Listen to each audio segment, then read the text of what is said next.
खेल हरियाणा में आज बात दुनिया के सबसे पुराने खेलों में एक आर्चरी यानी तीरंदाजी की। हाँ, यही रास्ता है। एक ऐसा खेल जिसे भारत में कम ही लोग खेलते हैं और खास तौर पर हरियाणा में। हालांकि भारत के पास दुनिया के सामने चुनौती रखने वाले खिलाड़ियों में डोला बनर्जी, दीपिका कुमारी जैसे चेहरे हैं। पहचाना है। पर अभाव का दंश ये खेल भी झेल रहा है। हाल ही में हुए तीरंदाजी के विश्व कप में मिक्स रिकर्व में भारत के खाते एकमात्र रजत पदक आया। वहीं रियो ओलंपिक के लिए भारत के पुरुष वर्ग का एक भी खिलाड़ी क्वालिफाई तक नहीं कर पाया। खिलाड़ियों में जोश और जज्बे की कमी नहीं, कमी तो है सिर्फ सरकारी तंत्र की अनदेखी की। आज हम आपको मिलाएंगे तीरंदाजी के भविष्य को तराश रहे कोच जेजी बनर्जी से। साथ ही बात करेंगे हरियाणा में तीरंदाजी के भविष्य को लेकर भी।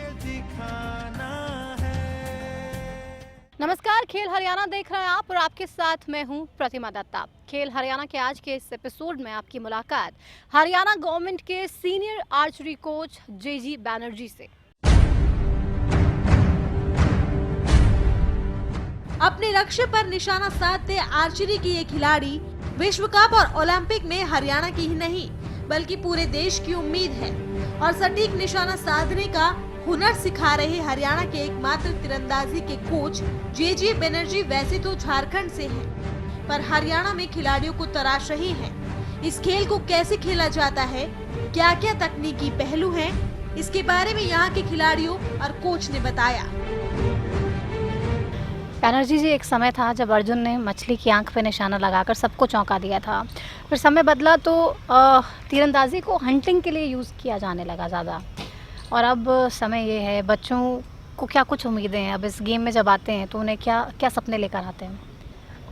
आर्चरी जो है हमारे देश में तो पुराना परंपरागत खेल है, लेकिन हंटिंग के लिए यूज़ गांव में करते हैं या जो भी ट्रैवल एरिया है या वहाँ करते हैं, या फॉरेन में भी अभी ये इसको हंटिंग जो है एक शौक है एग्जैक्टली उस तरह अलग है। लेकिन स्पोर्ट्स जो है वो अलग चीज़ है। जो है जैसे राइफल शूटिंग है, एक शूटिंग स्पोर्ट्स है, एक राइफल शूटिंग है, हंटिंग का एक फोर्स में है, वो अलग है। तो ये हर एक अलग अलग तरीका है कि आप आर्चरी को जो है गेम की तरह कैसे लेंगे, तो इसकी बहुत सारे टेक्निकली चीज़ आ गया जो सामान है। मॉडर्न बो आ गया, उसकी एरो, फ्लैश, नोक, टेक्निकली चीज़ ये अलग हो गया। इसकी जो टेक्निकली खिलाड़ी जो है अंतर्राष्ट्रीय अभी सबसे ज़्यादा देश जो है ना आर्चरी गेम खेल रहा है और ओलंपिक में इनके सबसे ज़्यादा देश भाग ले रहा है। हाँ, तो बच्चे भी इसी मकसद से आ रहे हैं कि देश को इसमें मेडल्स दिलवाएं।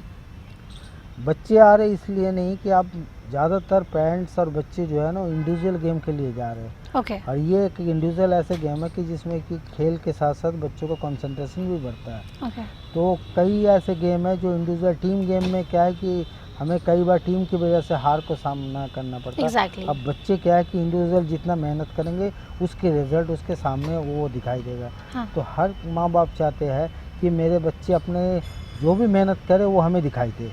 तो टीम की वजह हमें अपना बच्चों का मेहनत, और उसकी वजह से ये आर्चरी इंडिविजुअल गेम है, इसलिए बच्चे ज़्यादा इसमें इंटरेस्ट लेंगे। तो हार और जीत इसमें खुद पे ही निर्भर करती है, लेकिन अब बहुत सेकंड्स का डिफरेंस रहता है। मतलब बहुत सेकंड्स में आपका डिसीजन गलत भी साबित हो सकता है, सही भी साबित हो सकता है। तो ये भी तो एक चैलेंज इस गेम में शायद रहता है। तो स्पोर्ट्स का मतलब ही है चैलेंज। अगर स्पोर्ट्स में चैलेंज ना हो तो स्पोर्ट्स का मज़ा क्या है। लेकिन आर्चरी में एक चीज़ है कि वो बच्चे वही सक्सेस हुए जिसके कंसंट्रेशन अच्छा है। जो बच्चे कंसंट्रेशन करके सही समय में सही डिसीजन ले पाए वो बच्चे आर्चरी में ज़्यादा सक्सेस होते हैं। बच्चों को सबको पता है कि हमने जो स्कोर मार रहे हैं वो अपने कॉपी में उसको लिख रहा और वो अपने आप तुरंत पता चल जाएगा कंपटीशन के बाद ही कि मेरा पोजीशन क्या है, फर्स्ट है, सेकंड है, थर्ड है।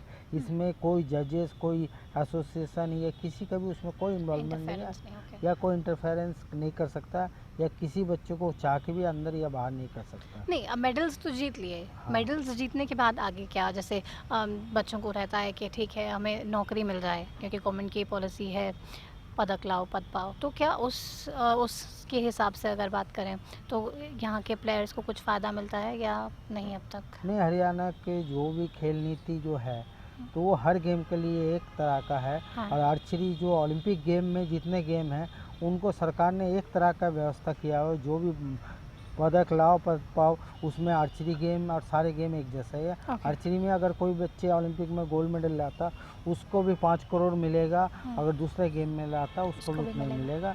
कि इसमें आर्चरी या कोई गेम का कोई भेदभाव नहीं, लेकिन नहीं बहुत से खिलाड़ी हैं जो मेडल्स तो जीत कर ले आते हैं, लेकिन उसके बाद उन्हें जॉब नहीं मिलती है गवर्नमेंट पॉलिसी के तहत। नहीं, जॉब का जहाँ तक सवाल है तो उसमें कई बार ऐसे होता है कि उस बच्चे ने हो सके सही टाइम में अप्लाई नहीं किया हो या उसके अप्लाई करने का तरीका सही नहीं हो। अगर सही टाइम में बच्चों ने अपने जिस रैंक के लिए उसने अप्लाई किया वो रैंक अगर उस पदक के लिए है तो उसको ज़रूर मिलेगा। इसमें सरकार कभी किसी बच्चों को उस पोस्ट के लिए रोकता नहीं है। अगर ओलंपिक गोल्ड मेडलिस्ट को अगर किसी डीएसपी रैंक का पोस्ट है तो उस खिलाड़ी को डीएसपी रैंक का पोस्ट ही मिलेगा।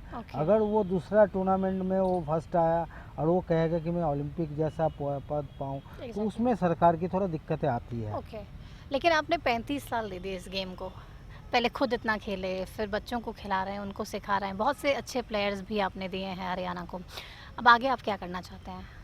आगे कुछ नहीं, सरकारी नौकरी है, उसके बाद हमारे सरकार के जैसे। बैनर्जी जी, लड़कियों के लिए इस गेम में कितना स्कोप है, क्योंकि अब लड़कियां भी हर खेल को खेल रही हैं, हर खेल में आगे हैं, तो आर्चरी में कितनी लड़कियां आती हैं? आप पूरे हरियाणा में जाते हैं, पूरे हरियाणा में कैसा रिस्पॉन्स है इस गेम को लेकर लड़कियों में?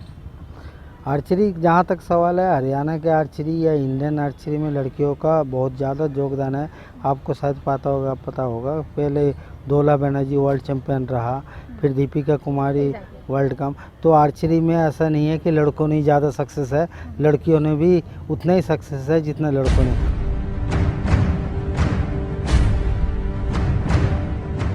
मेरे पीछे आप देख रहे हैं ये बच्चे प्रैक्टिस इस वक्त कर रहे हैं, वो से ये एरोज़ और वहाँ पर निशाना लगा रहे हैं जो इनका टारगेट है।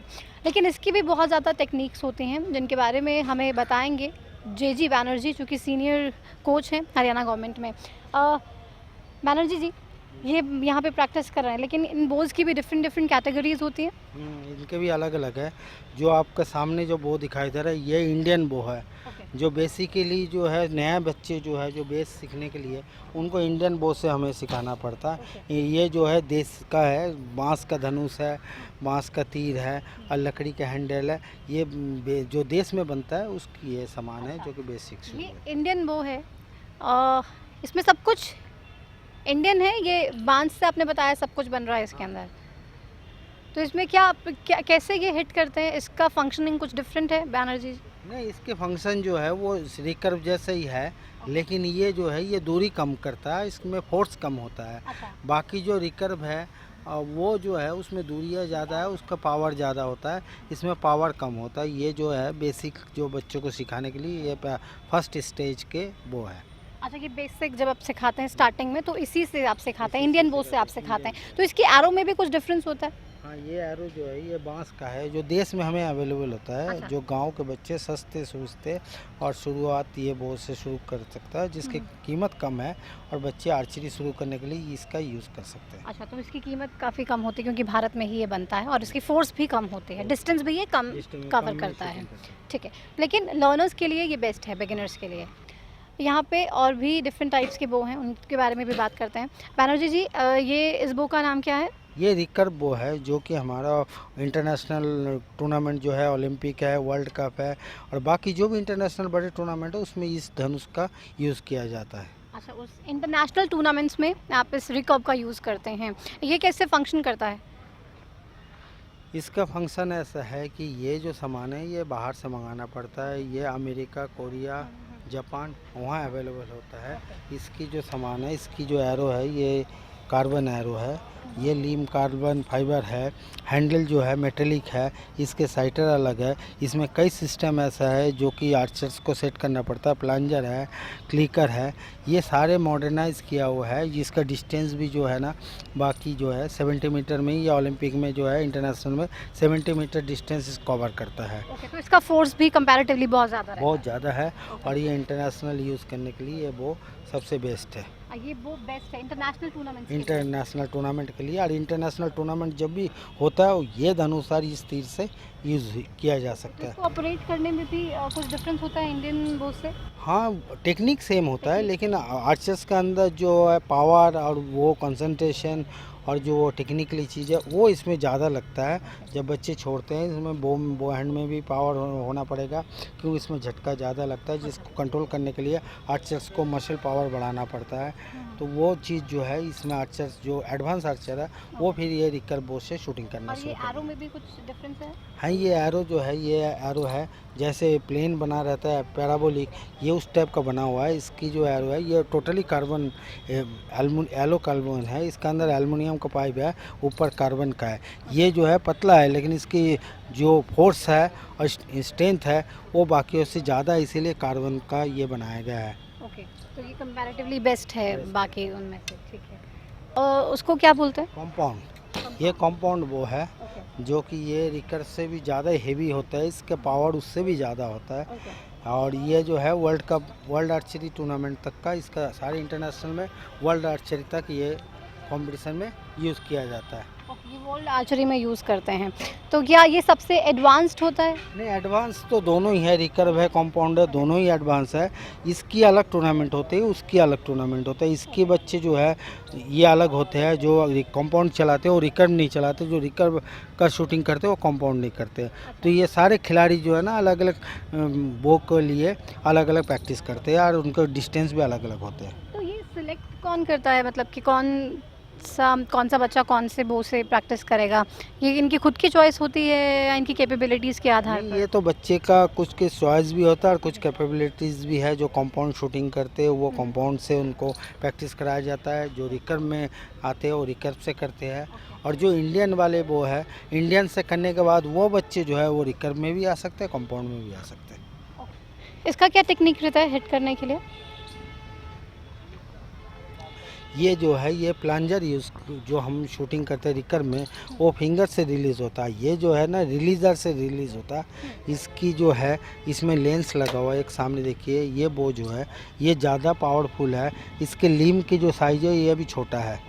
जो आर्चर्स है वो ड्रॉ जो करता है वो रिलीज़र से ये ड्रॉ करता है, क्योंकि ये बो उससे ज़्यादा टाइट होता है। लेकिन एक बार ड्रॉ करने के बाद ये होल्ड करने में आसान हो जाता है। और इसको रिलीज़ जो है रिलीज़र से किया जाता है, ना कि फिंगर से किया जाता है। जो रिकर में फिंगर से हम रिलीज़ करते हैं, इसमें रिलीज़र से रिलीज़ किया जाता है स्टिंग को। ओके, तो सिर्फ इसी में ही आप इस रिलीज़र से इसको? हाँ, क्योंकि इसमें दो अलग अलग पुलर लगा हुआ जो स्टिंग को खींचने के लिए आसान होता है। ये पुलर। कोच और खिलाड़ियों से हमने जाना कि खिलाड़ियों को कैसे तैयार किया जाता है और इस खेल के लिए खिलाड़ियों को किन किन चुनौतियों का सामना करना पड़ता है। मैनेजर जी, ये टारगेट्स हैं, टारगेट एरियाज, तो क्या दोनों में से किसी एक पे फोकस रहता है वहाँ से जो हिट करता है? ये जो दो टारगेट फेस है दोनों अलग अलग आर्चर्स का होता है। ओके। अगर एक टारगेट में 3 आर्चर शूट कर रहा तो 3 के ऐसे अलग अलग होंगे। 4 है तो 4 होंगे। हर एक आर्चर्स को हम जैसे जो भी आर्चर है उनको पहले बताते हैं लेफ्ट जो है ये आपका है, राइट जो है दूसरे का है। ओके। तो एक टारगेट में 3 या 4 आर्चर शूटिंग करते हैं तो उन चारों का अलग अलग होता है। ओके, तो हर आर्चर का अलग अलग ये, लेकिन इसे आप निकालते कैसे हैं? इसमें बहुत फोर्स, ये फोर्स होते हैं। तो ये बच्चे जो है इसको ट्यूब है उनके पास, उससे पकड़ के अदरवाइज ये स्लिप करेंगे, इसलिए उनके पास एक रबर ट्यूब है। ये रबर ट्यूब से ये ड्रॉप है।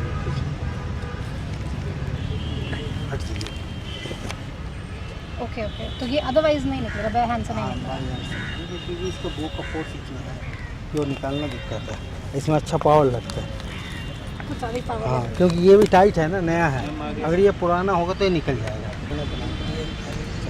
ये एरो आपको देखने में बहुत सिंपल लग रहा होगा, लेकिन ये आपकी जान तक ले सकता है अगर इसका गलत इस्तेमाल हुआ। भले ही आप ये गेम खेलिए आर्चरी, लेकिन सबसे पहले सेफ्टी है जिसका ध्यान आपको ज़रूर रखना होगा। हमने उभरते हुए उन खिलाड़ियों से भी बात की जो इस खेल में अपना और मुल्क का भविष्य तलाश रहे हैं। आप कितने टाइम से आर्चरी में हैं? 2 साल से। 2 साल से हैं। तो कैसे आपने स्टार्ट किया था? पहले इंडियन पे सीखा? हाँ, नहीं मैं डायरेक्ट कंपाउंड ही किया था। डायरेक्ट कंपाउंड ही किया था। जी। क्या इंटरेस्ट आपका इसमें था, तभी से आपको नॉलेज थी कि 3 होते हैं नहीं, डिफरेंस? करना था, थोड़ा सा इंटरेस्ट भी था, लेकिन कभी टाइम मिला नहीं। फिर अपने काम के साथ में, जॉब के साथ में भी ये काम करना तो शुरू आप इसे एज अ हॉबी लेके चल रहे हैं अभी? हाँ, एज ए हॉबी, और अभी प्रैक्टिस भी कर रहे हैं, कंपटीशन के लिए भी कितने तैयारी कर रहे परफेक्ट हो गए हैं? हैं। काफ़ी हद तक परफेक्ट हो ही गए हैं। काफ़ी तो अच्छा आप निशाना कैसे लगा पाते हैं, क्योंकि इतनी दूर से कैसे अंदाज़ा होता है आपको, क्योंकि बहुत सारी टेक्निकलिटीज़ हैं, आपको हवा की दिशा भी देखनी है, और बहुत सी दूसरी चीज़ें भी हैं जिसका ध्यान रखना होता है, तो कैसे आप निशाना लगाते हैं? ये तो सब प्रैक्टिस वाली बात होती है। शुरू में यहाँ से चलाते हैं तो एरो दिखता भी नहीं था कि पहले जा कहाँ रहा है, लग कहाँ रहा है, कुछ पता नहीं चलता। लेकिन धीरे धीरे प्रैक्टिस कर करके आइडिया हो जाता है कि चलो ठीक है। बहुत सारे टेक्निकल है इसमें, लेकिन अब धीरे धीरे आइडिया हो गया। 2 साल हो गए करते करते, तो अब आइडिया होगा। तो आगे आप इस गेम में क्या करना चाहते हैं? बैनर्जी जी बहुत कोशिश कर रहे हैं यहाँ पे सबको सिखाने की। नहीं, यहाँ पे सब अपने देश के लिए मेडल लाना चाहते हैं इंटरनेशनल लेवल। तो अभी इसको एज अ गेम अब आगे लेके चलना चाहते हैं? ऐसे गेम, हाँ जी बिल्कुल। आर्चरी एक बहुत पुराना गेम तो है ही, साथ ही इसके ऐतिहासिक मायने भी बहुत खास हैं। लेकिन एक कोच क्या उम्मीद करता है कि सरकार कैसे इस गेम को आगे बढ़ाने के लिए काम कर सकती है? सरकार को क्या कुछ मदद करनी चाहिए जो अब तक नहीं हुई है? इस छोटे से ब्रेक के उस पार इन तमाम सवालों के जवाब तलाशेंगे। आप बने रहिए हमारे साथ।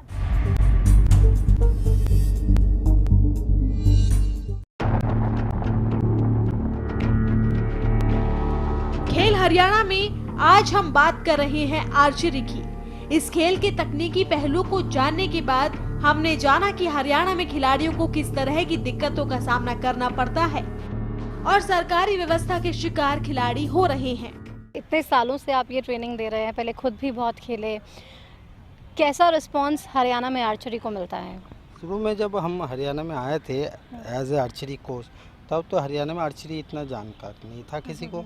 लेकिन आज की डेट में हरियाणा जैसे बॉक्सिंग और रेसलिंग है, उस तरह से आर्चरी का हब बनने वाला है हरियाणा। और कई बच्चे हमारे अंतर्राष्ट्रीय राष्ट्रीय पदक ले आ रहे। और नेक्स्ट ओलंपिक के लिए मेरा उम्मीद है कि ज़्यादा से ज़्यादा बच्चे आर्चरी में हरियाणा के ही होंगे। आप नेक्स्ट ओलंपिक में ये कह रहे हैं कि ज़्यादा से ज़्यादा बच्चे हरियाणा के ही होंगे। बच्चे तो ज़्यादा से ज़्यादा होंगे, लेकिन कोच सिर्फ एक ही है। पूरे हरियाणा में आप ही जाते हैं बच्चों को ट्रेनिंग देने के लिए, तो क्या ये मुश्किल लगता है और कोचेज़ होने चाहिए इसमें? अभी हरियाणा गवर्नमेंट ने 18 कोचेज़ के वैकेंसी निकाला है आर्चरी के लिए, और उसमें उम्मीद है कि कुछ ही दिनों में सारे कोचेज़ जब लग जाएंगे तो हमारे सारे डिस्ट्रिक्ट में एक एक कोच आर्चरी का हो जाएगा। 1 करोड़ 60 लाख से ज्यादा आबादी और इसकी माटी से पैदा हुए हजारों खिलाड़ी, पर दुख की बात है कि हरियाणा के पास तीरंदाजी में सिर्फ एक ही कोच है, जिसका नुकसान हरियाणा के साथ साथ पूरे मुल्क को हो रहा है। आप खुद भी बहुत सालों आपने प्ले किया है, बहुत सालों तक आपने आर्चरी की है, तो कैसे आपने स्टार्ट किया ये गेम? आपको अभी पता है कि इंडिया के हब, आर्चरी के हब झारखंड कहा जाता है। हाँ। मैं झारखंड के जमशेदपुर के है। अभी जो 6-8 बच्चे जा रहे हैं आर्चरी ओलंपिक में, उसमें से 6 बच्चे झारखंड के जिस ग्राउंड से है उस ग्राउंड का मैं खिलाड़ी रहा।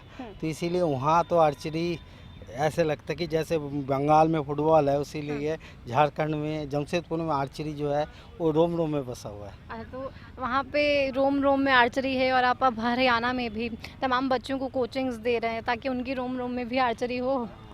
आज उसी को झारखंड में जैसे आर्चरी को सब जानने लग गए, उसी तरह हम चाहते हैं कि हरियाणा भी एक दिन इंडिया की क्यों वर्ल्ड की इसमें मैप में कि आर्चरी एक हब बन जाए। ये टेक्निकलिटीज़ में आपसे ये भी पूछना चाहूँगी, जब आपने शुरुआत की होगी तब में और आज के समय में कुछ डिफरेंस आया? टेक्निक में बदलाव नहीं आया। आज की डेट में जो है, जो बदलाव हम देखने आ रहा वो है इक्विपमेंट में। जो इक्विपमेंट हमें उस समय नहीं मिलता था, अवेलेबल नहीं था, इंडिया में नहीं मिला जाता था, वो इक्विपमेंट अब इंडियन आर्चरी में मिलता है या वर्ल्ड आर्चरी में इक्विपमेंट में बहुत फ़र्क आता है। अब हर एक बच्चों ने 6-6 महीना में धनुष या तीर बदल देते हैं। लेकिन उस समय हमें एक बाहर से तीर धनुष मंगाने के लिए हो सके 2 साल 4 साल इंतजार करना पड़ता है। ये अंतर दिखाई दे रहा है। टेक्निक लगभग सेम है, लेकिन टेक्नोलॉजी बढ़ गई। टेक्नोलॉजी बढ़ गया, जो हमें आर्चरी को डेवलप करने में आसान हो जाता है। तो टेक्नोलॉजी बढ़ने से फ़ायदा होता है यहाँ पे जो तमाम बच्चे सीखते हैं, या आप लोगों को भी इजी रहता होगा? बहुत फ़ायदा होता है, क्योंकि बच्चे आज इतने एडवांस हो गए कि इनको खुद ही पता है कि मुझे ये लीम ख़राब हो रहा है और 6 महीनों में मुझे बदलना है।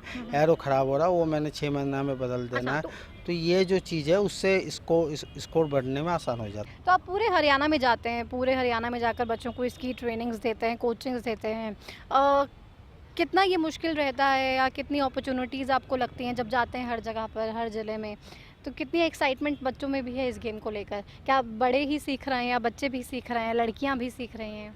नहीं, बच्चे भी बहुत सीखते हैं, बड़े भी सीखते हैं, लेकिन हमारा सबसे प्रॉब्लम हो जाता है कि हम सरकारी एम्प्लॉई, हमें एक दायरे में बंधा रहना पड़ता है। वो दिक्कत आते हैं क्योंकि कई टाइम में बच्चों का स्कूल होता है, तो स्कूल टाइम में प्रैक्टिस नहीं कर सकते। वो शाम को आएंगे, शाम में हमारे आर्चरी के लिए स्पेसिफिक कोई ग्राउंड नहीं है, जो ज़रूरी है क्योंकि उसके लिए एक स्पेसिफिक ग्राउंड होना चाहिए जहाँ उसके बाद फ्लड लाइट हो तो वो बच्चे प्रैक्टिस कर सकते।